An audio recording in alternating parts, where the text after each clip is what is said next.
happy Sunday. I'm so glad to see you here again today. But before we start with our Sunday service, let's see what's going to happen for the upcoming week. Be straight to Wednesday, we're going to have our new segment on Instagram, which is called Life Hacks. I'm very excited and you should be too.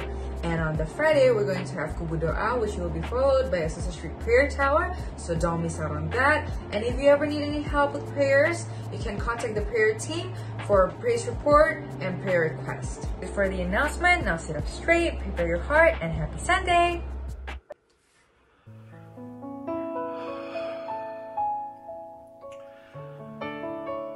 Just breathe and give thanks.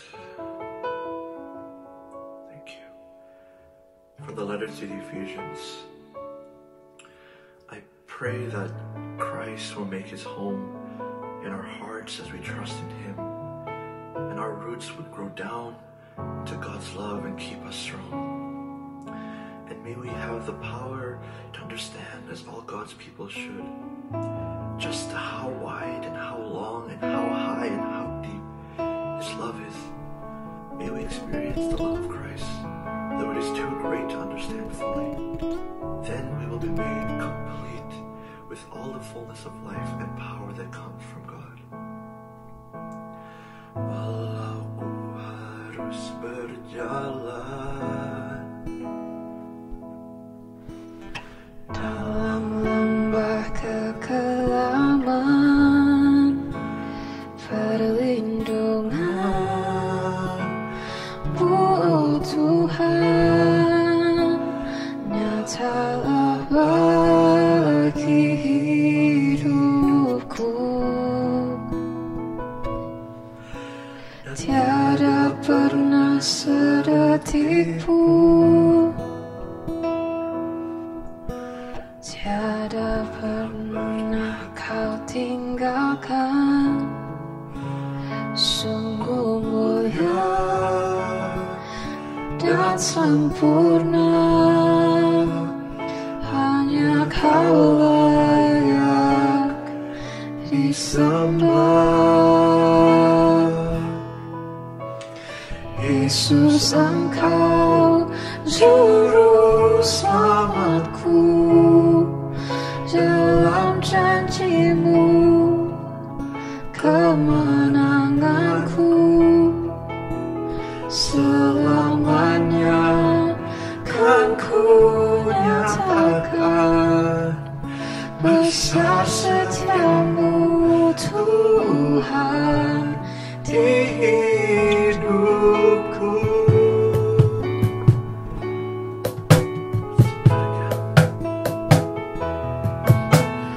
Walau ku harus berjalan dalam lembah kekelaman,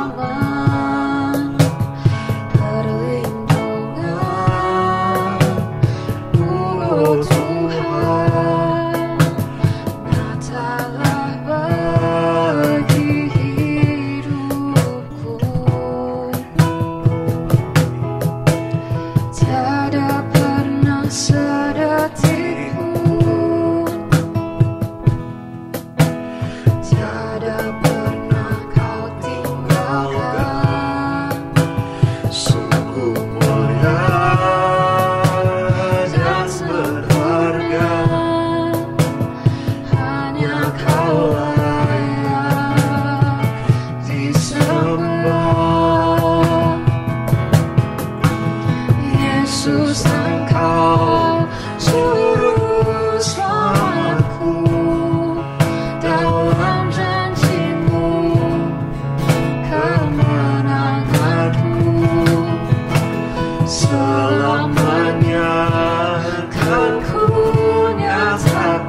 dalam janji-Mu kemenanganku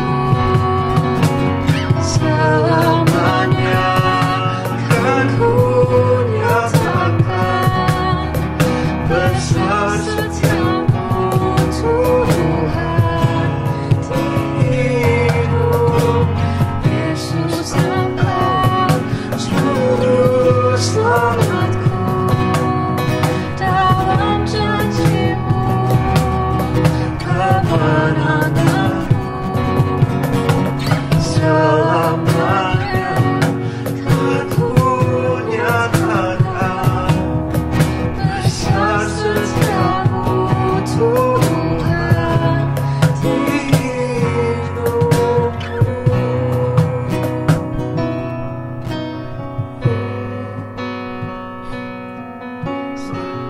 Remind us of your faithful presence and your kindness. Stir up our spirit that we may worship. You unravel me With humility, you surround me with a song of deliverance from my enemies,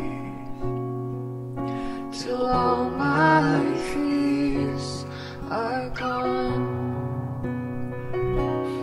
I'm no longer a slave to fear. I am a child of God. I'm no longer a slave to fear. Tell me who you are. I am a child of God.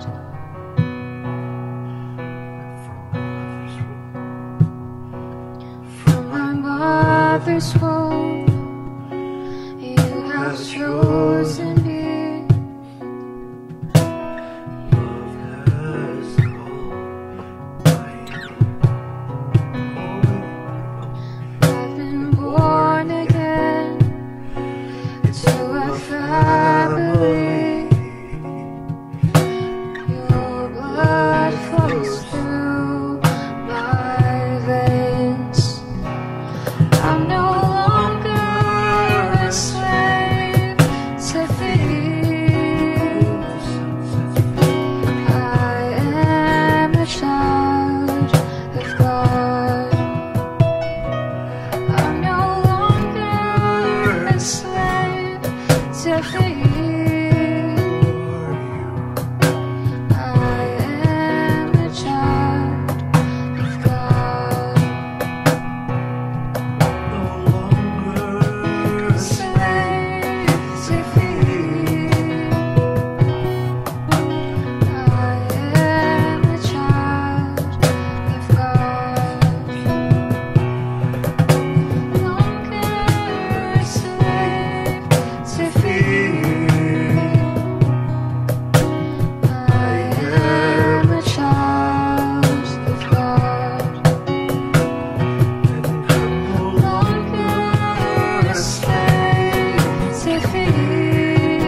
presence brush against you as we are led into prayer.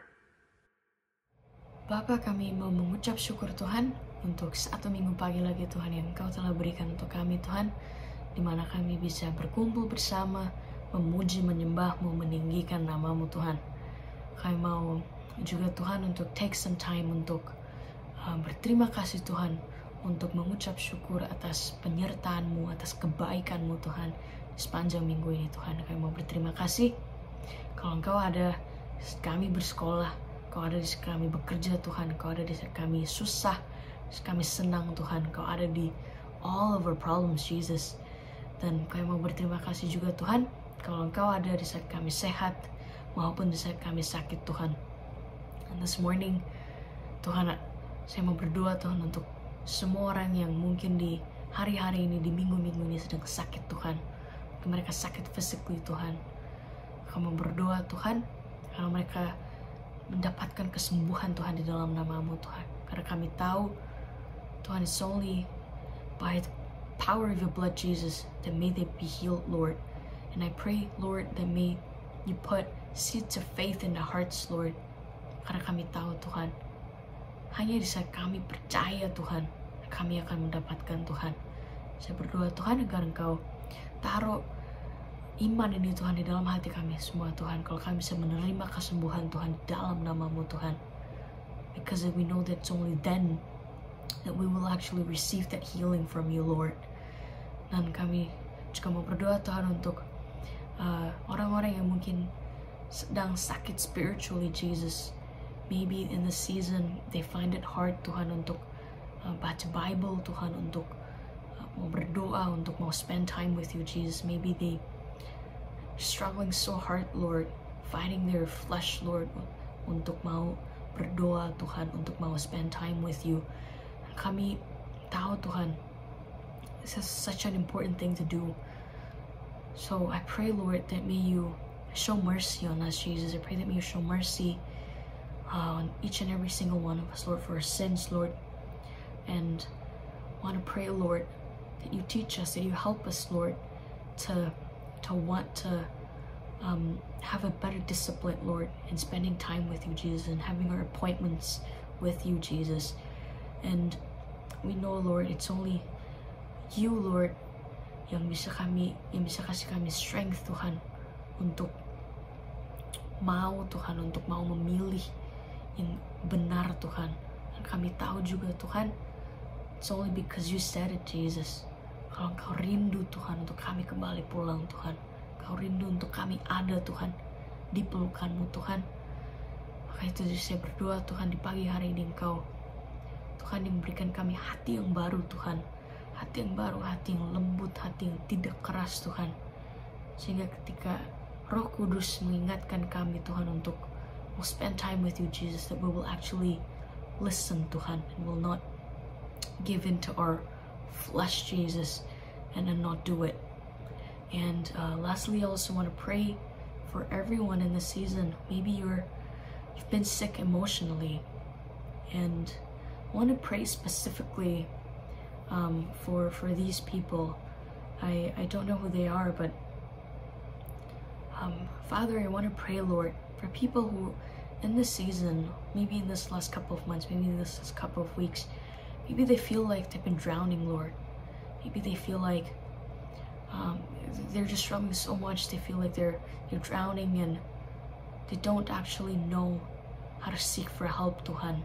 Maybe they've tried, or maybe they failed, Tuhan. So I just want to pray, Lord, for these people who maybe ever since they remember, Lord, they've been strong for themselves. Maybe they've been dealing with their own problems by themselves this whole time, that when they feel very overwhelmed at the moment, that they don't even know how to seek for help, they're not very comfortable with seeking for help, and they just end up being in their little space again, little safe space, Lord, trying to cope up with the problems and try to tell themselves that, okay, maybe just once again I'll be strong for myself and I'll deal with this. Father, I want to pray, Lord, for them this morning, because I know, we all know, Jesus, this is not what you want. You never wanted us to leave. You never wanted to leave us in this little dark place where we're all by ourselves, Tuhan. We know that you want to be with us, Lord. So I pray that this morning, may you open our hearts, open each and every single one of our hearts, Lord. And I pray that may your grace, Jesus, as I speak this morning, may your grace enter that space, Lord. I pray that may your grace enter to our lonely place, Jesus. And I pray that may you help embrace us, Lord, and teach us on how to seek help from other people, Tuhan. I also want to pray for the rest of the people who maybe in this time don't have this problem. I pray that, Lord, you give us the understanding, you give us the wisdom, you give us the compassion, Jesus, to not ignore other people's problem, Lord.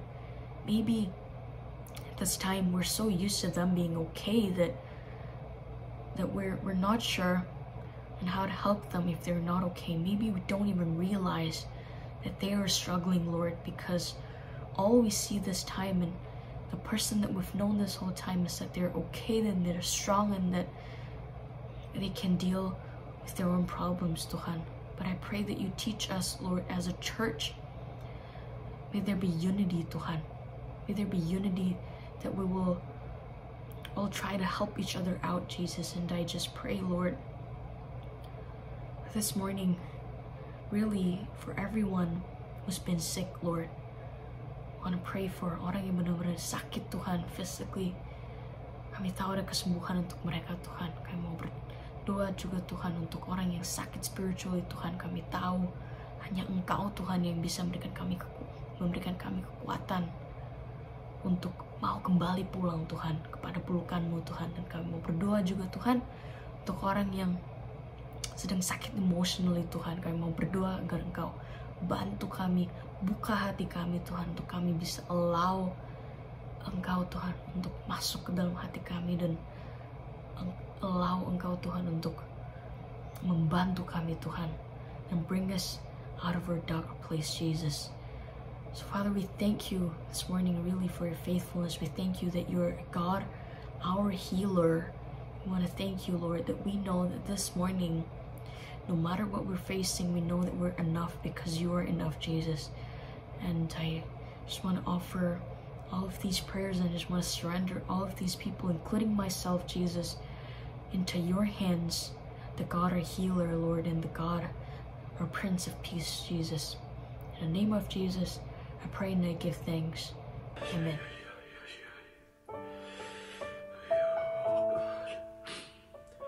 We want to feel your presence. We want to feel your glory.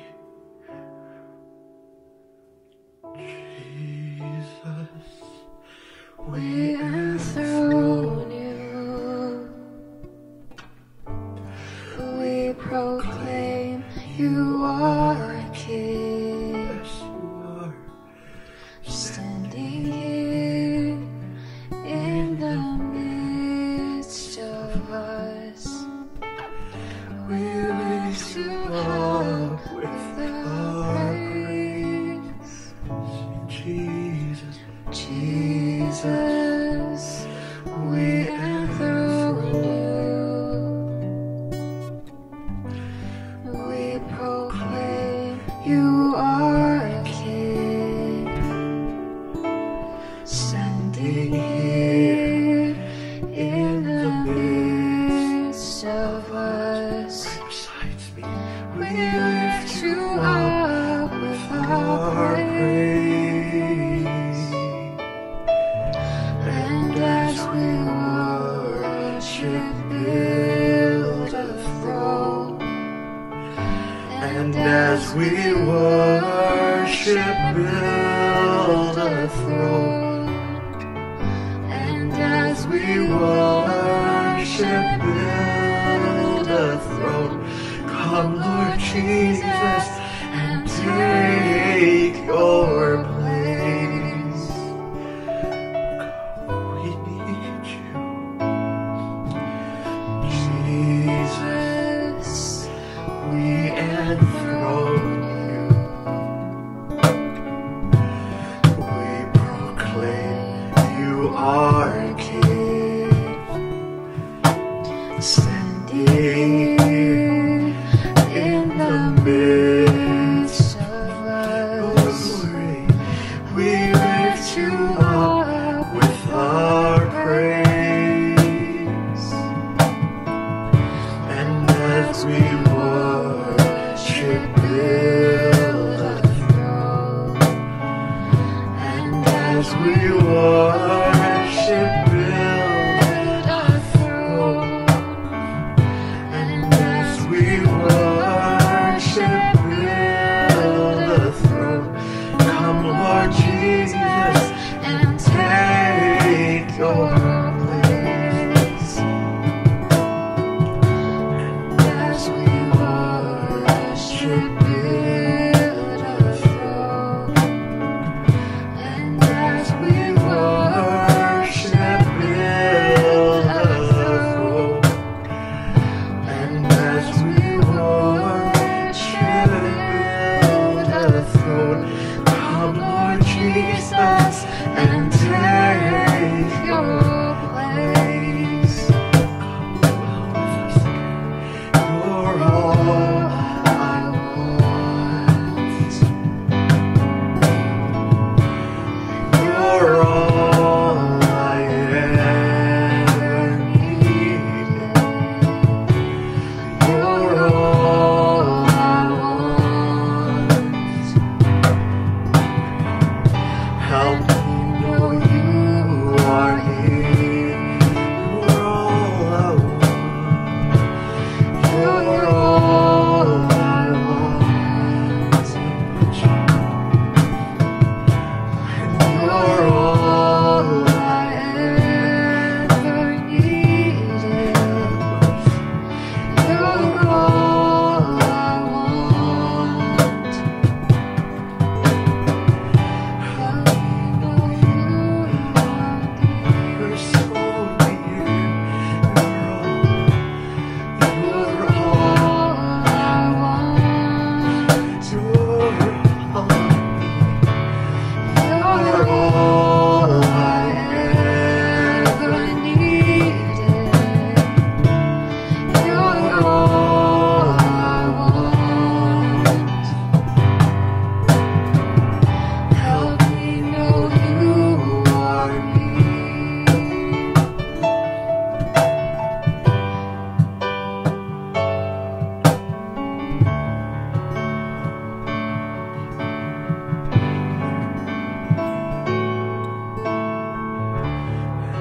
As we worship, build a throne.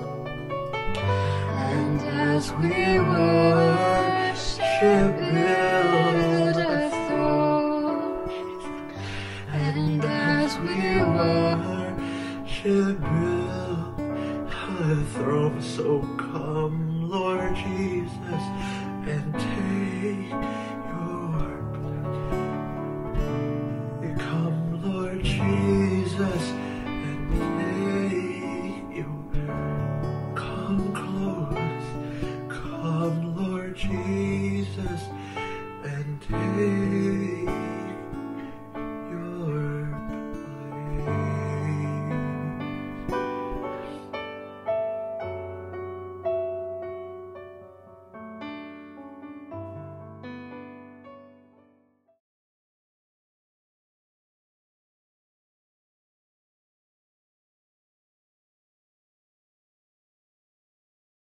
Shalom saudara, dalam edisi Voice of Pentecost kali ini, kita akan membahas mengenai kekuatan bukan ketakutan.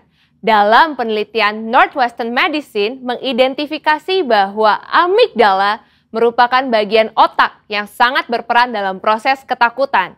Saat seseorang dihadapkan rasa takut, amigdala akan membangunkan sistem saraf di otak kita untuk memberi respon fight or flight. Respon inilah yang membuat kita waspada terhadap ancaman, di mana kita akan bersiap melawan bahaya yang membuat ketakutan atau melarikan diri dari ancaman tersebut. Dengan kata lain, Paparan ketakutan sangat penting untuk mengembangkan daya tahan kita yang memungkinkan kita mampu mengatasi situasi yang tidak terduga. Pandemi COVID-19 adalah situasi yang penuh dengan ketidakpastian, sehingga tidak heran jika kita akan menemukan kesulitan melewati masa-masa ini. Tapi ingat, segala sesuatu yang terjadi di dunia ini pasti atas seizin Tuhan. Tuhan mempunyai rencana bagi setiap orang yang berserah kepadanya, dan Ia tidak akan membiarkan umatnya binasa. Ia menguji setiap umatnya dengan peristiwa untuk membangun dan membentuk kerohanian setiap kita. Sebagai orang percaya, seharusnya kita mampu mengendalikan rasa takut, bukan malah dikuasai oleh ketakutan. Pertanyaannya sekarang, bagaimana setiap orang percaya dapat menang dari ketakutan dan menjadikannya kekuatan? Yang pertama, alihkan pandangan dari masalah kepada Tuhan. Matius 8 ayat 25-26 berkata, "Maka datanglah murid-muridnya membangunkan dia, katanya, 'Tuhan, tolonglah, kita binasa.' Ia berkata kepada mereka, 'Mengapa kamu takut, kamu yang kurang percaya?' Lalu bangunlah Yesus menghardik angin dan danau itu. Maka danau itu menjadi teduh sekali." Kebanyakan dari mereka yang berada di dalam perahu ini adalah nelayan dan sudah terbiasa dengan situasi ombak maupun badai yang bisa datang kapanpun. Namun, angin ribut kala itu pasti sangatlah ekstrim, sehingga mereka menjadi sangat ketakutan dan berpikir bahwa mereka akan binasa. Hebatnya, Yesus dapat tidur di tengah-tengah angin ribut yang mengerikan seperti itu. Inilah yang seharusnya terjadi pada kita yang telah menjadi murid Yesus. Meskipun persoalan besar datang menderu, kita bisa tetap tenang dan tidak menjadi panik. Perlu diingat bahwa bukan apa yang masalah bisa perbuat terhadap kita, tapi apa yang Tuhan bisa lakukan atas kita. Tuhan Yesus juga mengalami rasa takut ketika ia berdoa di Taman Getsemani. Namun di dalam ketakutannya, ia tetap memandang kepada Bapa. Demikian juga seharusnya kita. Jika kita melihat ada seseorang yang sepertinya tidak takut apa-apa, mungkin orang itu bukannya tidak takut, tetapi dia sudah berhasil mengalahkan rasa takutnya. Yang kedua, tetap dalam hadirat Tuhan. Dalam Markus 6 ayat 49 sampai dengan 50 menceritakan, suatu malam para murid diguncang rasa takut setelah Yesus mengadakan mukjizat dengan memberi makan kepada lebih dari 5.000 orang. Tuhan meminta para murid berangkat terlebih dahulu ke Betsaida supaya dia dapat berdoa sendirian. Sepanjang malam itu, ketika para murid sedang bersusah payah mendayung melawan angin sakal, tiba-tiba mereka melihat Yesus berjalan di atas air.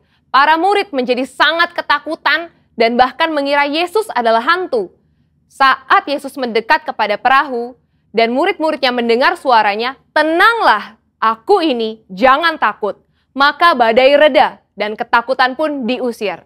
Setelah Yesus naik ke perahu, angin kencang tiba-tiba berhenti dan mereka dapat melanjutkan perjalanan hingga tiba di pantai dengan selamat. Ketika Tuhan hadir dalam hidup setiap orang percaya, maka semua badai hidup yang membuat ketakutan akan diubah menjadi damai sejahtera dan kekuatan.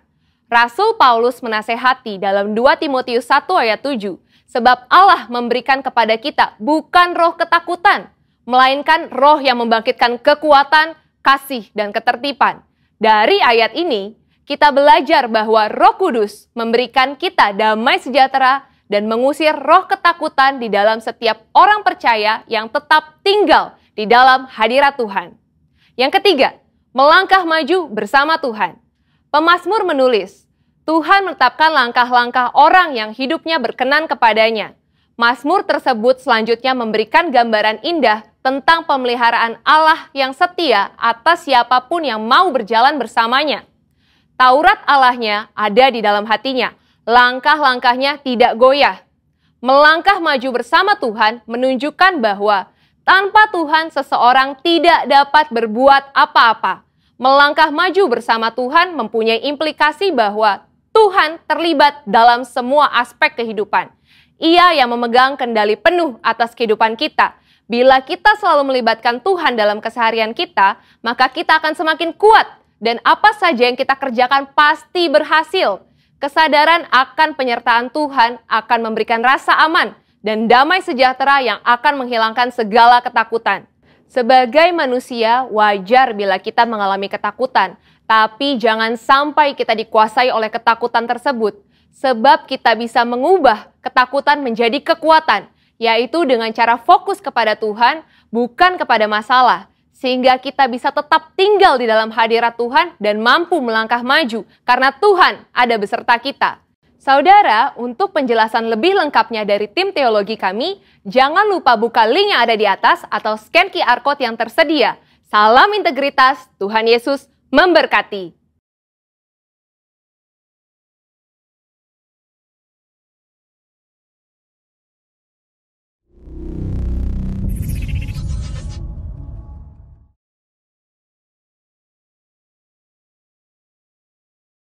Shalom dan selamat pagi kepada teman-teman semua yang ada di Bethany Vancouver, Bethany Calgary, dan GBI Toronto. Apa kabar semuanya? Saya berdoa Bapak Ibu dan saudara sekalian dalam keadaan sehat dan semuanya dalam keadaan damai sejahtera karena pertolongan Tuhan. Terima kasih kepada Pastor Edi Gunawan yang memberikan kesempatan pagi hari ini untuk saya boleh kembali sharing firman Tuhan di tengah-tengah umat Tuhan di Gereja Bethany. Pagi hari ini saya akan membawakan satu renungan firman Tuhan yang saya ambil dalam kitab Yakobus. Ya, tapi sebelumnya mari kita berdoa. Kita mohon pimpinan Roh Kudus agar menolong kita semua dalam pemahaman akan firman Tuhan. Bapak yang baik, terima kasih Tuhan untuk pagi hari ini. Kau izinkan kami kembali boleh beribadah dan boleh menikmati hadirat-Mu melalui pujian, dan juga kami boleh menikmati sebentar melalui akan firman-Mu. Bapak, hamba berdoa, biarlah Roh Kudus yang menolong setiap kami untuk boleh mengerti, dan bukan saja mengerti, kami juga boleh mempraktekkan dan melakukannya. Sehingga ketika kami mengerjakan setiap firman-Mu, ada kesaksian yang indah mempermuliakan nama-Mu. Sehingga Engkau ditinggikan, dan kami percaya ketika Engkau ditinggikan, akan banyak jiwa-jiwa yang datang kepadamu melalui kehidupan anak-anak-Mu. Terima kasih Bapa di surga, kami sambut berkat firman-Mu, di dalam nama Tuhan Yesus Kristus, kami naikkan semua doa kami. Haleluya, amin. Kitab Yakobus pasal yang kelima. Bapak Ibu kalau yang di rumah ada Alkitab, ada smartphone, silakan buka. Atau Bapak Ibu yang di gereja juga, silakan buka. Yakobus pasal yang kelima, ayat yang ke-9 sampai dengan ayatnya yang ke-11. Saya akan ajak kita semua membaca bersama-sama. Bapak Ibu silakan keluarkan suara saudara. Walaupun Anda ada di rumah, tidak masalah. Yang penting Bapak Ibu bisa mengeluarkan suara saudara, sehingga firman yang Anda keluarkan itu terdengar di telinga saudara. Yakobus 5 ayat 9, demikian bunyi firman Tuhan. Saudara-saudara, janganlah kamu bersungut-sungut dan saling mempersalahkan, supaya kamu jangan dihukum. Sesungguhnya hakim telah berdiri di ambang pintu. Saudara-saudara, turutilah teladan penderitaan dan kesabaran para nabi yang telah berbicara demi nama Tuhan. Sesungguhnya kami menyebut mereka berbahagia, yaitu mereka yang telah bertekun. Kamu telah mendengar tentang ketekunan Ayub, dan kamu telah tahu apa yang pada akhirnya disediakan Tuhan baginya. Karena Tuhan Maha Penyayang dan penuh belas kasihan. Puji nama Tuhan, diberkati setiap orang yang menjadi pelaku firman Tuhan. Bapak Ibu sekalian dalam Tuhan, kitab Yakobus yang kita baca dalam perikop pasal yang kelima, dalam ayat yang ke-9 sampai dengan ke-11, saya akan berikan judul, jangan mempersalahkan Tuhan. Jangan apa? Mempersalahkan Tuhan. Bapak Ibu, ketika kita mengalami berkat Tuhan, seringkali kita tentunya bersuka cita, bergembira, karena itu merupakan kita menikmati akan janji Tuhan. Tetapi ketika kita menghadapi suatu kondisi yang tidak seperti apa yang kita harapkan, suatu kondisi yang dimana kita tidak pernah mimpikan, satu kondisi yang dimana semua orang tidak suka, yaitu ketika mengalami kesusahan, mengalami penderitaan, mengalami tantangan kecil masih bisa kita bersyukur, tapi seringkali tantangan yang besar, tanda petik Bapak Ibu, tantangan yang di luar seakan-akan di luar kemampuan kita, seringkali muncul hal-hal yang negatif. Padahal kita tahu bahwa penderitaan itu tidak selalu buruk buat kehidupan setiap kita. Nah, pagi hari ini saya akan ambil satu ayat di dalam ayat yang ke-9b-nya. Dikatakan, saudara-saudara, janganlah kamu bersungut-sungut dan saling mempersalahkan. Bapak Ibu, untuk kita saling mempersalahkan sesama manusia saja, Tuhan katakan jangan, supaya kamu jangan dihukum. Ya, seringkali ada kesalahpahaman terjadi ketika kita mengeluarkan kata-kata yang tidak perlu, tidak pantas kepada orang-orang yang di sekeliling kita ketika kita menghadapi satu masalah. Pernah dengar, gara-gara kamu nih terjadi seperti ini. Atau kita bilang kepada pasangan hidup kita, ini gara-gara kamu, Mam, gara-gara kamu, Pap, semuanya jadi masalah seperti ini. Kita seringkali mempersalahkan orang lain ketika ada satu masalah yang muncul di tengah-tengah kehidupan kita. Di kantor, di pekerjaan, di mana saja, ketika kita menghadapi satu hal yang seperti yang saya ceritakan tadi. Nah, Bapak Ibu, kalau dengan manusia saja Tuhan nasihatkan, jangan, bagaimana dengan Tuhan? Bagaimana kita dengan pengiringan kita, iman kita kepada Tuhan? Apa yang kita sering lakukan? Nah, pagi hari ini, mari kita belajar beberapa firman Tuhan yang kita temukan dalam Alkitab. Contoh-contoh dalam Alkitab, ada satu kejadian yang tentunya tidak menjadi satu teladan buat kita, tetapi kita ambil satu pelajaran dari mereka untuk kita jangan melakukan hal seperti demikian. Karena firman Tuhan berkata, dikatakan di sini bahwa Ayub telah mendapatkan apa yang disediakan Tuhan. Berarti Bapak Ibu bisa percaya, kita semua pada akhir kehidupan kita akan menikmati setiap janji Tuhan yang kita dengar sampai hari ini. Nah, hal yang pertama, mari kita lihat Bapak Ibu sekalian Tuhan, mengapa manusia suka menyalahkan Tuhan? Ya, yang pertama, manusia suka menyalahkan Tuhan ketika kita mau menghindari tanggung jawab atas kesalahan yang dibuat. Di mana ayat yang pernah menceritakan hal manusia mencoba untuk menghindar tanggung jawab atas kesalahannya? Kita baca di dalam kitab Kejadian pasal 3. Saya percaya Bapak Ibu sudah pernah baca ini secara utuh, tetapi saya ingin ambil kesimpulan dalam kisah ini. Ya, Bapak Ibu tahu bagaimana Adam dan Hawa ada di Taman Eden. Ketika ada Taman Eden, Tuhan menciptakan Adam terlebih dahulu, lalu memberitakan pesan, memberikan satu nasihat kepada Adam. Adam, aku telah menciptakan alam semesta sebelum kau ada. Saya pakai bahasa sehari-hari. Oleh karena itu, kuasailah, taklukkanlah dunia ini. Beri nama semua ciptaan Tuhan. Lalu Tuhan ingatkan kepada Adam, jangan kau makan buah apa? Buah yang kularang ini. Buah pengetahuan baik dan jahat. Ketika engkau makan, engkau akan mati. Ya, singkat ceritanya, kemudian Hawa diciptakan Tuhan. Lalu kita tahu bagaimana Adam dan Hawa setiap hari dia bisa bercengkrama dengan Allah. Setiap ketika Allah datang di Taman Eden, mereka bisa bercengkrama, bisa berbicara dengan bebas. Tapi satu hari, Hawa tergoda. Ya, dia tergoda untuk apa? Makan buah terlarang. Dan kita tahu, Hawa digoda bukan satu kali. Saya percaya, karena firman Tuhan berkata, Hawa melihat buah itu dengan mata dan semakin hari semakin menarik. Ya, setiap dia memandang itu semakin menarik. Berarti tidak sekali digoda oleh si ular, jelmaan dari iblis, tapi berkali-kali. Dan kita tahu akhirnya Hawa menyerah. Ular bisa memperdayakan Hawa. Ketika Hawa menerima memakan buah terlarang, dia tidak sendirian, dia menawari kepada Adam. Lalu Adam juga makan.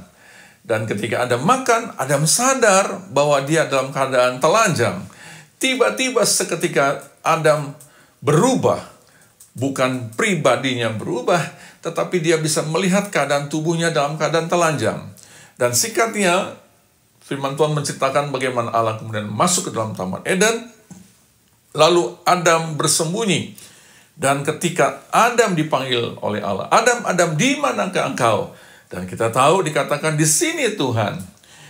Lalu ketika Tuhan menanyakan, mengapa engkau bersembunyi? Aku malu dalam keadaan terlanjang. Bapak Ibu salam Tuhan, lalu terjadilah dialog yang menarik. Sampai terjadi saling menyalahkan. Ya, Hawa menyalahkan si ular. Adam menyalahkan siapa? Menyalahkan perempuan. Nah, bunyi ayatnya seperti ini. Dalam Kejadian pasal 3 ayat yang ke-12, demikian bunyi firman Tuhan. Kejadian 3 ayat yang ke-12, manusia itu menjawab, yaitu Adam menjawab, perempuan yang kau tempatkan di sisiku, dialah yang memberi buah pohon itu kepadaku. Maka ku makan. Dengan perkataan lain, Bapak Ibu salam Tuhan, tanpa disadari perkataan Adam itu bukan sekedar menyalahkan perempuan atau Hawa. Tapi dia bilang, perempuan yang kau tempatkan di sisiku. Jadi dengan perkataan lain, Allah punya andil di dalam saya berbuat kesalahan. Bapak Ibu, padahal Allah sudah mengingatkan. Aku mengingatkan, jangan engkau makan buah yang kularang ini, pengetahuan baik dan jahat. Jadi Tuhan bukan tidak melarang, tetapi itulah lagi sekali, Adam mencoba untuk melepaskan tanggung jawab. Bukan salah saya, karena Tuhan, karena Allah yang memberikan wanita, Hawa ini di sampingku. Ya, Bapak Ibu Tuhan. Nah, ini seakan-akan Adam mencoba untuk mencuci tangan. Ya, kalau toh salah, salahnya bukan salah sendiri, gitu ya. Tapi Allah juga punya andil. Bapak Ibu Tuhan, kita tahu kemudian kisahnya, Adam dan Hawa harus meninggalkan Taman Eden. Dan dia harus hidup di dalam kehidupan manusia seutuhnya seperti kita sekarang. Ya, dia meninggalkan Taman Eden dan kemudian dikatakan Hawa harus mengandung dan melahirkan dengan sakit, dan Adam harus berpeluh kesah untuk melewati kehidupannya. Bapak Ibu Tuhan, itu kisah di dalam Adam. Dia melepas tanggung jawab karena tidak mau dipersalahkan dan dia menyalahkan Tuhan. Yang kedua, apa yang kita pelajari, manusia kenapa suka atau bisa menyalahkan Tuhan. Mari kita lihat ada satu kisah yang sudah tidak asing lagi, tetapi saya ingin mengulangi bagi Bapak Ibu yang sudah tahu berkat yang kedua kali, yang belum pernah dengar, ini jadi berkat di dalam kita sedang melihat tema jangan mempersalahkan Tuhan. Dikatakan di dalam Ayub pasal yang kedua, kita tahu kisahnya Bapak Ibu salam Tuhan. Saya kasih prolog terlebih dahulu supaya kita masuk kepada satu ayat yang saya akan bagikan. Yaitu kita tahu bagaimana Ayub adalah satu pribadi yang kehidupannya sangat saleh di hadapan Tuhan. Ya, dia suka mempraktekkan apa yang diajarkan dalam hukum Taurat.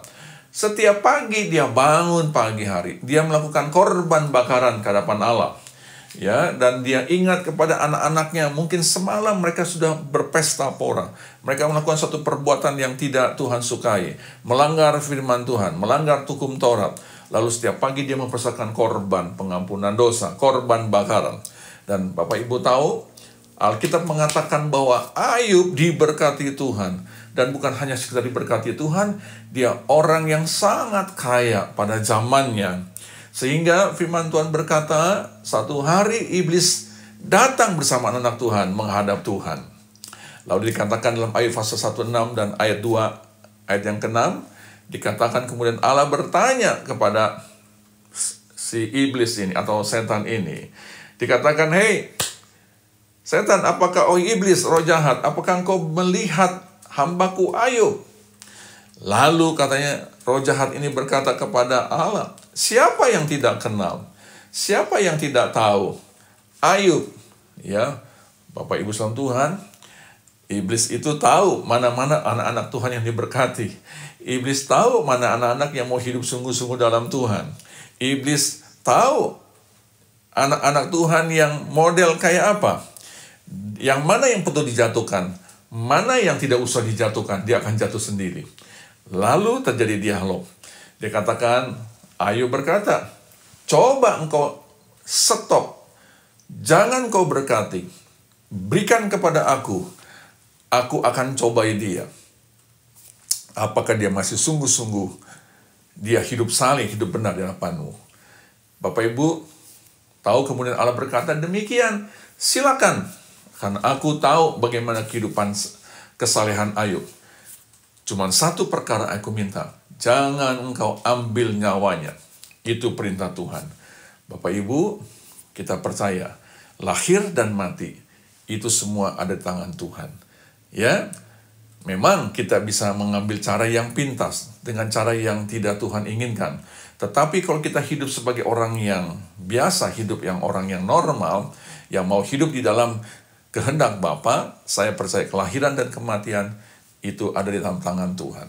Nah, Bapak Islam Tuhan, kita tahu kemudian bagaimana Ayub dicobai oleh iblis.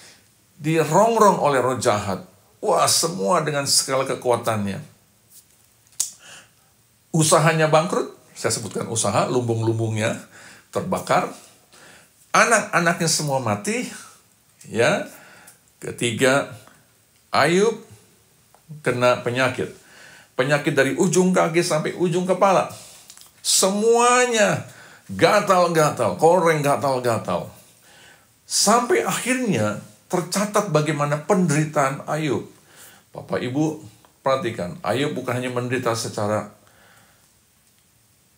fisik, tapi jiwanya, kesedihan karena anak-anaknya. Bahkan firman Tuhan mencatat bagaimana dia mencoba untuk melewati masa-masa penderitaannya itu, seperti yang tertulis dalam kitab Ayub pasal 2 ayat yang ke-8. Demikian bunyi firman Tuhan. Lalu Ayub mengambil sekeping beling untuk menggaruk-garuk badannya sambil duduk di tengah-tengah abu. Bapak Ibu pernah merasakan gatal? 1, 2 tempat gatal masih bisa kita tanganin. Kalau 2, 3, 4 masih bisa kita tanganin. Tapi kalau seluruh badan sudah gatal, wow, rasanya tentunya bukan saja kita ini mau mencari obat, tetapi rasanya kita terpancing dengan mudah untuk emosi, marah, dan sebagainya. Ya, sedih dan kesal, kecewa, dan sebagainya. Lalu, apa yang terjadi? Ayat yang berikutnya, ayat yang ke-9. Maka berkatalah istrinya kepadanya, masih bertekunkah engkau di dalam kesalehanmu? Kutukilah Allahmu dan matilah. Bapak Ibu, kita tahu siapa yang mengatakan ini. Ini adalah istri Ayub. Bapak Ibu tahu nama istri Ayub? Puji Tuhan, namanya tidak ditulis. Kalau ditulis pasti orang tidak mau pakai namanya. Ya, karena istri Ayub, dia mengajarkan kepada Ayub, kutuki Allahmu. Kenapa? Bapak Ibu, pernah ada orang yang mengutuk anak? Ada orang yang mengutuk tetangga? Ada orang yang mengutuk temannya ketika dia berkhianat? Bapak Ibu, kenapa? Karena kesal, karena marah, karena tidak suka sikapnya. Kita dirugikan, kita dikecewakan, kita dibuat sedih, dan seterusnya. Dan tidak sedikit akhirnya keluar kata-kata mengutuk.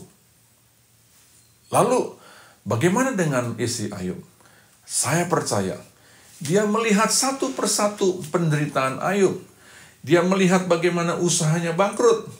Dia masih bisa bertahan, karena Ayub dia kenal Ayub adalah suatu pribadi yang tidak mudah patah semangat. Ayub masih punya kolega. Ayub masih bisa dipercayai untuk bisnis baru ketika usahanya bangkrut. Tetapi kemudian ketika anaknya mati, istrinya mulai ragu. Wow, ini satu belum selesai, ada selesai lagi masalah baru. Dan dia sudah mulai ragu.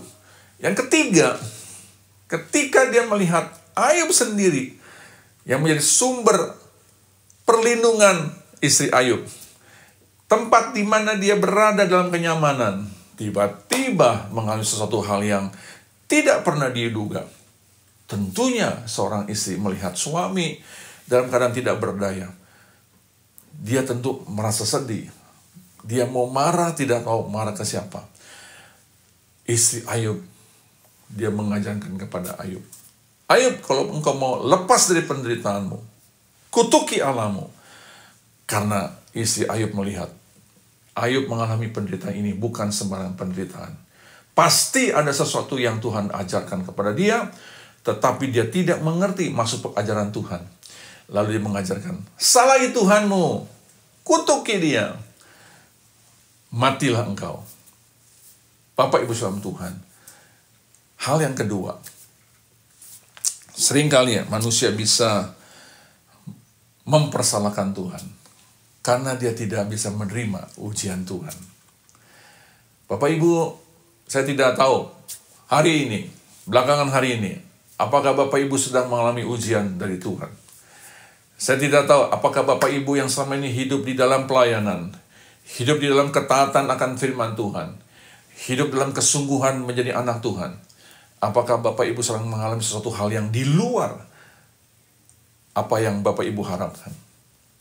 Saya tidak mengerti dan tidak tahu, tetapi saya ingin mengingatkan, kalau ada di antara kita sekalian yang saat ini sedang mengalami hal yang keterpurukan, sesuatu hal yang tidak pernah diduga dalam pekerjaan, dalam usaha, dalam pernikahan, dalam hubungan orang tua dengan anak, apapun yang sedang terjadi saat ini, dengar baik-baik, berhenti, jangan masuk ke dalam yang namanya mempersalahkan Tuhan. Kita sekarang beralih kepada poin yang ketiga, Bapak Ibu saudara Tuhan. Ya, yang ketiga, bagaimana manusia bisa mempersalahkan Tuhan? Semuanya kita ambil dalam contoh Alkitab untuk kemudian kita belajar untuk merenungkan apakah kita pernah mengalami dan jangan sampai mengalami berulang-ulang kali, ya. Hal yang ketiga, bagaimana manusia bisa mempersalahkan Tuhan? Saya coba merangkumkan peristiwa Ayub dengan satu peristiwa yang mirip tetapi beda cerita. Yaitu kita bisa melihat ketika persoalan yang tidak pernah kunjung selesai. Persoalan yang tidak pernah berhenti dengan cepat. Tetapi mengalami cukup persoalan yang lama. Bapak Ibu, Alkitab mengajarkan kita harus hidup panjang sabar, ya, bukan hanya sabar, tetapi apa? Panjang sabar. Jadi kesabaran kita ini benar-benar bisa diuji oleh Tuhan. Kita bukan hanya sekali dua kali mencoba, tetapi kita diajarkan oleh Tuhan harus bertekun, berulang-ulang, itu namanya kita bertekun. Ya, seperti petani, dia melakukan ketika dia mulai mencocok tanam, dia mulai dengan satu tanaman, dia harus tekun sampai kepada masa tuaian. Ya, dia tidak bisa menabur benih berharap minggu depan sudah bisa dipetik hasilnya. Tetapi dia harus bertekun terus, ya. Nah, Bapak Ibu saudara Tuhan, sekarang masalahnya, apakah kita tetap bisa bertahan, bertekun dalam menghadapi setiap persoalan dan penderitaan? Ya, mari kita lihat kisahnya. Ya, mari kita lihat kisahnya. Siapa kisahnya? Kisahnya kita belajar dari kehidupan seorang wanita yang bernama Naomi. Ya, Bapak Ibu tahu kisahnya Naomi? Naomi, dia punya suami yang bernama siapa? Elimelech. Ya, suaminya bernama Elimelech. Satu hari, dia di kota di mana dia tinggal mengalami bencana kelaparan yang besar. Sehingga dia harus berpindah, dia harus pergi ke tempat yang lain. Dari kotanya yang bernama Bethlehem, pindah ke Yehuda, ke daerah Yehuda, tepatnya di kota Moab. Dan pada saat itu, Naomi dan Elimelech punya anak dua.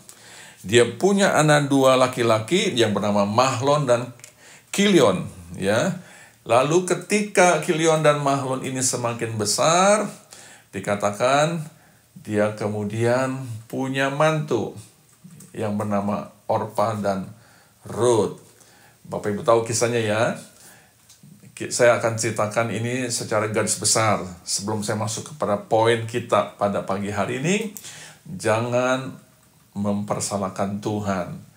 Bapak Ibu, kemudian kita tahu bagaimana waktu berjalan, tiba-tiba suaminya meninggal dunia di kota Moab. Dan tidak lama kemudian, 2 anaknya juga meninggal dunia. Sehingga tinggallah Naomi dengan kedua mantunya, Orpa dan Ruth. Dan kita tahu ketika masa itu, Naomi sebagai istri yang baik, istri yang selalu menjadi pendamping suami yang baik. Dan ketika suami meninggal, dia kehilangan pegangan. Tetapi kemudian dia bersyukur karena masih punya 2 anak laki-laki. Tetapi tidak lama kemudian 2 anak laki-lakinya juga meninggal dunia. Lalu tinggallah 3 janda di saat itu di kota Moab. Dan firman Tuhan mengatakan bahwa Naomi kehilangan pegangan hidup. Dia tidak tahu lagi bagaimana dia bisa mempertahankan kehidupannya dengan 2 mantunya. Lalu dia berkata kepada mantunya, "Sudahlah, engkau pulang ke kampungmu, pulang ke orang tuamu, carilah kehidupan sendiri, karena mama mertua dalam hal ini tidak lagi bisa membiayai hidupmu." Singkat ceritanya, Naomi berharap Orpa dan Ruth berpisah dengan Naomi, karena Naomi ingin balik ke Bethlehem. Tetapi apa yang terjadi kemudian? Ruth tidak mau berpisah dengan Naomi, tapi Orpa kemudian mau berpisah. Lalu singkatnya, mereka saling berpelukan, mereka menangis karena harus berpisah. Sudah sekian lama, 10 tahun berada dengan mereka. Lalu ketika itu, Naomi dan Ruth pulang ke Bethlehem. Nah, ketika dalam perjalanan pulang, sebelum masuk kampungnya Naomi, orang-orang ada yang mengenal Naomi. Wah, itu si Naomi balik. Bapak Ibu, tentunya kalau orang sudah pergi perpergian lama, ketika pulang kampung, pasti tetangga senang, pasti teman-teman sekolah senang, pasti teman-teman gereja senang, pasti orang-orang yang pernah kenal kita ingin tahu kisah dalam perjalanan hidup kita selama merantau. Tetapi yang menarik adalah Naomi sedih. Dan Naomi minta kepada orang-orang yang menyambut dia. Apa yang dia minta? Mari kita baca ayat firman Tuhan ya. Dalam kitab Rut pasalnya yang saya akan bacakan dalam kitab Rut pasal yang ke-1 ayat 19 sampai dengan 21. Perhatikan Bapak Ibu sekalian dalam Tuhan. Rut 1, 19 sampai 21. Dan berjalanlah keduanya sampai mereka tiba di Bethlehem. Keduanya ini bicara soal Naomi dan Rut. Ketika mereka masuk ke Bethlehem, gemparlah seluruh kota itu. Karena mereka dan perempuan-perempuan berkata, ini teman-temannya begitu ya, tetangganya, teman sekolahnya, teman gerejanya, kalau saya pakai kehidupan sekarang, atau juga sahabat karibnya, begitu ya. Lalu mereka, Naomi kah itu? Wah, rupanya Naomi sang beda. Mungkin dulu ramping, sekarang agak sedikit melebar, begitu ya. Dulu agak gelap kulitnya, sekarang sudah putih kulitnya. Dulu rambutnya tidak terurus, sekarang sudah mulai terurus. Atau sebaliknya Bapak Ibu dalam Tuhan. Ada perubahan yang ditemukan di sana karena sekian tahun, lebih dari 10 tahun mereka berpisah. Naomi kah itu? Kita dengar apa jawaban Naomi. Tetapi ia berkata kepada mereka, janganlah sebutkan aku Naomi. Sebutkanlah aku Mara. Marah di sini bukan emosi, bukan marah-marah begitu ya. Marah artinya apa? Ini artinya, sebab yang Maha Kuasa telah melakukan banyak yang pahit kepadaku. Ayat yang 21, dengan tangan yang penuh aku pergi, tetapi dengan tangan yang kosong Tuhan memulangkan aku. Mengapa kamu menyebutkan aku Naomi? Karena Tuhan telah naik saksi menentang aku, dan yang Maha Kuasa telah mendatangkan malapetaka kepadaku. Bapak Ibu dalam Tuhan, rupanya Naomi punya kepahitan. Kepahitan bukan saja kepada manusia, bukan kepada kondisi yang dia alami, tetapi dia kepada Tuhan. Dia mempersalahkan Tuhan, kondisi yang sedang terjadi. Dulu aku pergi dengan penuh dengan tangan, sekarang aku kembali dengan tangan yang kosong. Bapak Ibu mengerti maksudnya. Kalau orang pergi merantau, biasanya Bapak Ibu, kalau saya penginjilan ke Indonesia, ke beberapa tempat di Indonesia, kalau orang merantau dari satu desa ke kota, anak muda begitu ya, jarang sekali mereka mau balik kampung untuk membangun kampungnya. Jarang, bukan tidak ada Bapak Ibu. Ada, tetapi presentasinya kecil, mungkin hanya 10-20%. Kenapa? Karena setiap kali pelayanan ke daerah-daerah Bapak Ibu, ke desa-desa baik Sumatera, Kalimantan, Sulawesi, NTB, ke Papua, Pulau Jawa juga, saya sering kali temukan, di mana anak-anak mudanya? Oh, Pak, anak saya sekolah, Pak. Anak saya sekolah di kota, di Jakarta, di Bogor, di Surabaya, di Jogja, atau ada di kota Medan, ada Salatiga, dan seterusnya. Lalu berapa lama? Oh, 4 tahun, Pak, karena habis kesarjana. Lalu saya tanya, apakah mereka akan kembali setelah mereka selesai kuliah? Ya, lihat saja nantilah Pak, bagaimana Tuhan maunya. Bilangnya begitu. Tetapi Bapak Ibu Tuhan tahu, ketika mereka sudah sukses kuliah, lalu mereka bekerja cari pengalaman, saya melihat jarang sekali mereka mau pulang. Ya, walaupun mereka sudah sukses. Tapi kalau pulang pun, dia hanya untuk berlibur. Nah, masalahnya sekarang Naomi terbalik. Dia pulang dalam keadaan kondisi tidak seperti orang-orang duga. Dia bilang, jangan panggil aku Naomi, panggil aku Mara. Kenapa? Karena dia bilang, Tuhan telah naik saksi menentang aku. Yang Maha Kuasa telah mendatangkan malapetaka kepadaku. Permisi bicara Bapak Ibu, seakan-akan Naomi tidak siap dan tidak terima kejadian suaminya dipanggil Tuhan. Anak-anaknya harus berpisah selama-lamanya. Mantunya juga harus berpisah dan tinggal satu Rut. Dan dia tidak dalam keadaan seperti apa yang dia inginkan. Pertanyaannya, apakah salah Tuhan? Pertanyaannya, di mana salahnya? Pertanyaannya, apakah Naomi hidup dalam dosa? Bapak Ibu saudara Tuhan, banyak pertanyaan yang tentunya kita bisa gali. Tetapi satu perkara pagi hari ini kita belajar, jangan mempersalahkan Tuhan. Karena Yeremia 29 ayat 11 berkata, rancangan Tuhan adalah rancangan damai sejahtera, bukan rancangan kecelakaan. Rancangan itu mempunyai satu maksud supaya masa depan kita penuh dengan harapan.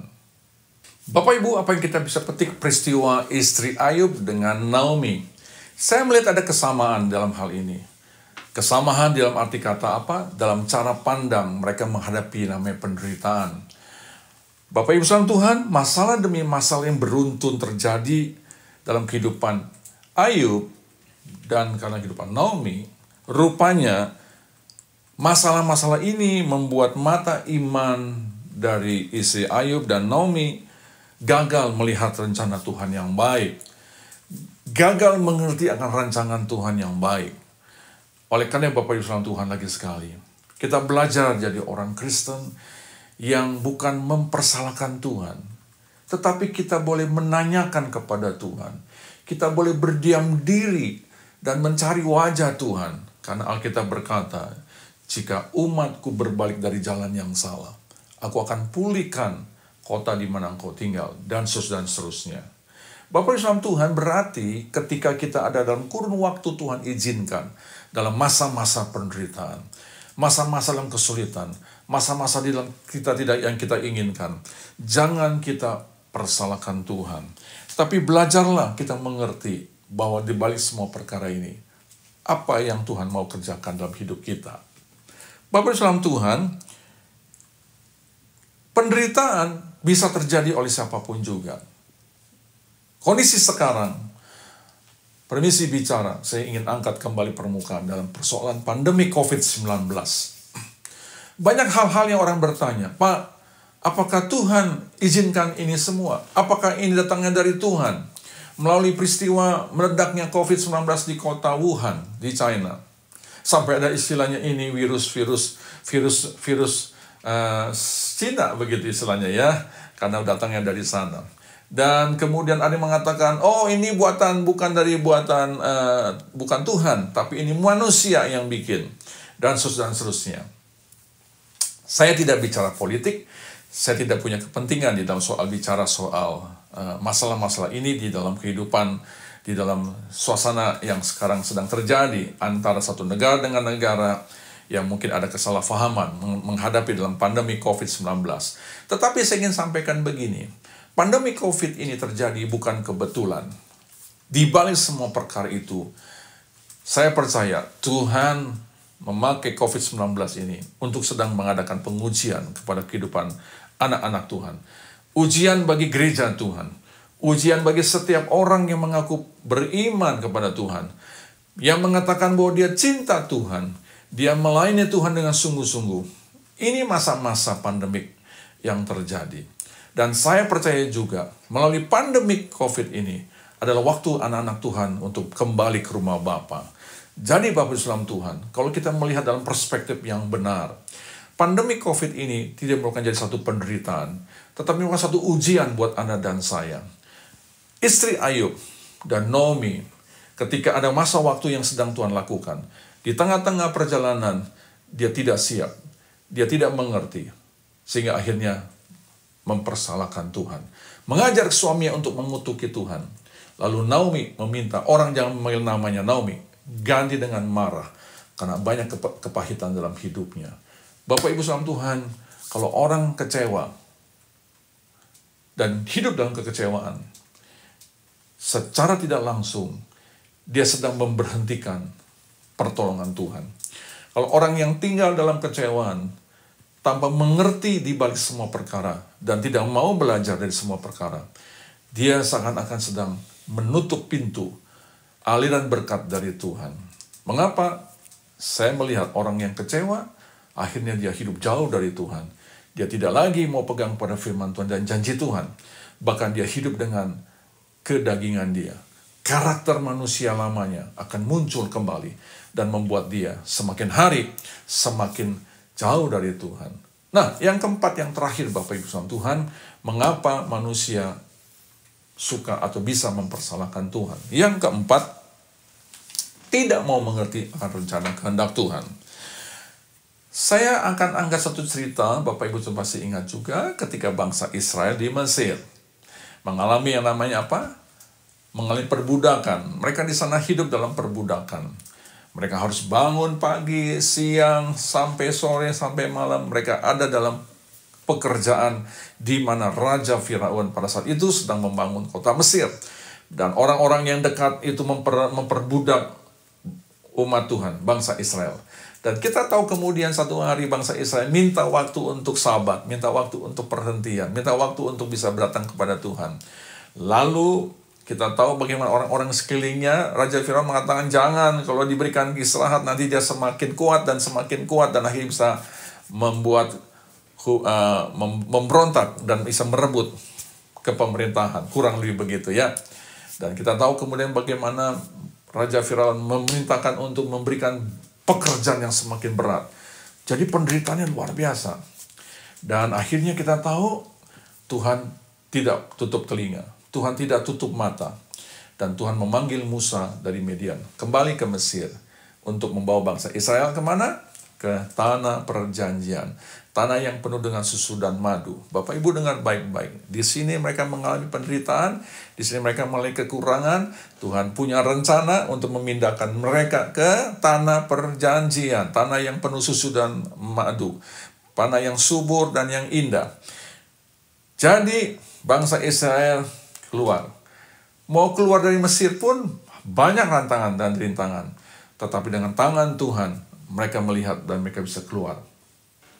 Dalam perjalanan, mereka harus melewati Laut Merah yang terbelah dua. Mereka menyaksikan bagaimana tangan Tuhan menyertai mereka dari kejaran tentara Firaun. Dalam keadaan takut, mereka Tuhan tolong. Lalu apa yang terjadi ketika mereka dalam perjalanan menuju tanah perjanjian? Kita tahu banyak masalah yang dihadapinya. bertubi-tubi beruntun, kurang air, kurang makanan, udah ada makanan, nggak ada daging, bosan mereka. Lalu ketika itu mereka menggerutu bersungut-sungut, dan bahkan bersungut-sungut.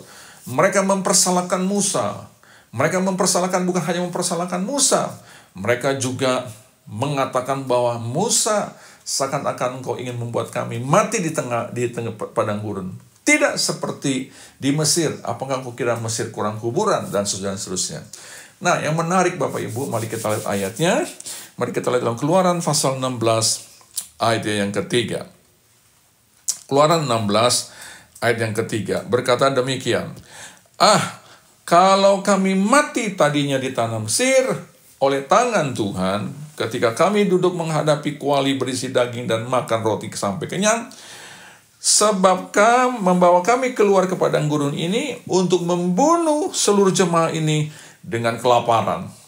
Bapak Ibu, lagi sekali, bangsa Israel mengerti. Mereka yang minta, seharusnya mereka mengerti. Mereka yang minta kepada Tuhan untuk memberikan pertolongan karena penderitaan. Dan Tuhan sudah jawab. Dan Tuhan punya rencana yang indah. Punya kehendak yang luar biasa atas bangsa Israel. Lalu diutuslah Musa. Bangsa Israel tahu Musa selama ini tidak ada lagi di Mesir. Karena peristiwa ketika ada perkelahian orang Ibrani. Ya, saya percaya isu ini bukan isu yang kecil. Karena dia harus melarikan diri jauh daripada kota Mesir. Nah, persoalannya sekarang ketika mereka menghadapi kesulitan, tantangan, apa yang terjadi? Mereka mulai mempersalahkan Musa. Dan tidak sedikit juga mereka mengatakan, ini Tuhan yang memberikan penderitaan kepada mereka. Padahal mereka tahu, tiang awan menyertai, tiang api ada di tengah-tengah malam gulita. Lagi sekali Bapak Ibu, mereka tidak mau mengerti akan kehendak Tuhan yang baik. Saya ingin mengingatkan kembali Bapak Ibu sekalian dalam Tuhan. Mari kita sebagai umat Tuhan, jangan kita sampai salah menempatkan dalam setiap apapun yang terjadi dalam kehidupan kita. Urusan pernikahan, cari jalan keluar. Jangan dengan jalan sendiri. Jangan mempersalahkan Tuhan. Urusan dengan anak-anak, orang tua dengan anak. Ketika mulai memberontak, cari jawaban dari Tuhan. Jangan mempersalahkan siapa-siapa. Demikian juga dalam pekerjaan dan usaha. Sama seperti dengan negara di mana kita tinggal. Mungkin kita ada yang tidak menyukai. Ada bagian-bagian yang tidak kita sukai. Ada bagian-bagian membuat kita tidak baik. Tetapi lagi sekali, belajarlah untuk mengerti kehendak Tuhan. Ya, saya ingin ajak untuk melihat beberapa kesimpulan dalam firman Tuhan pada pagi hari ini. Sifat dasar bangsa Israel adalah bersungut-sungut, keras tengkuk. Ya, tidak mau diajar, tidak mau belajar. Jadi sifatnya selalu bersungut-sungut. Dan bukan hanya bersungut-sungut, komplain. Dan bukannya komplain, menyalahkan adalah sifat yang sangat menonjol dari bangsa Israel. Dan bahkan firman Tuhan mengatakan bangsa Israel ini tinggi hati. Ya, tinggi hati adalah orang yang susah untuk diajar. Nah, Bapak Ibu, satu ayat yang kita akan baca untuk kesimpulan pada pagi hari ini dalam renungan ibadah minggu pagi hari ini. Yakobus 1:13-21, ayatnya cukup panjang, tapi saya akan bacakan perlahan-lahan. Bapak Ibu perhatikan baik-baik, dan setiap ada tulisan-tulisan yang berwarna, perhatikan baik-baik, itu poinnya saya. Yakobus 1:13, demikian bunyi firman Tuhan. Apabila seorang dicobai, janganlah ia berkata, pencobaan ini datang dari Allah. Sebab Allah tidak dapat dicobai oleh yang jahat. Dan ia sendiri tidak mencobai siapapun. Katakan, pencobaan ini bukan datang dari Allah. Katakan, pencobaan ini bukan datang dari Allah. Sebab, katakan lagi sekali, Allah tidak mencobai siapapun. Allah tidak mencobai siapapun. Tetapi tiap-tiap orang, kita teruskan, tetapi tiap-tiap orang dicobai oleh keinginannya sendiri. Karena ia diseret dan dipikat olehnya. Dan apabila keinginan itu telah dibuahi, ia melahirkan dosa. Apabila dosa itu sudah matang, ia melahirkan maut. saudara-saudara yang kekasih, janganlah sesat. Setiap pemberian yang baik dan setiap anugerah yang sempurna datangnya dari atas, diturunkan dari Bapa segala terang. Padanya tidak ada perubahan atau bayangan karena pertukaran. Atas kehendaknya sendiri, Ia telah menjadikan kita oleh firman kebenaran, supaya dikatakan kita pada tingkat yang tertentu menjadi anak sulung di antara semua ciptaannya. Hai saudara-saudara kasih, mari kita baca sama-sama. Ingatlah hal ini. Sama-sama kita baca. 2, 3. Setiap orang hendaklah cepat mendengar, tetapi lamban untuk berkata-kata, lamban juga untuk marah. Sebab amarah manusia tidak mengerjakan kebenaran di hadapan Allah. Sebab itu, buanglah segala sesuatu yang kotor dan kejahatan yang begitu banyak, dan terimalah dengan lemah lembut firman yang tertanam dalam hatimu, yang berkuasa menyelamatkan jiwamu. Bapak Ibu saudara Tuhan, ini nasihat dari Yakobus tentang hal apa yang kita bisa pelajari. Jangan suka mempersalahkan manusia, terlebih lagi kepada Tuhan. Pada hari ini, saya berdoa, biarlah kita semua mau menikmati ajaran Tuhan, didikan Tuhan. Karena God is good all the time. All the time, God is good. Selamat hari Minggu. Tuhan memberkati kita semuanya.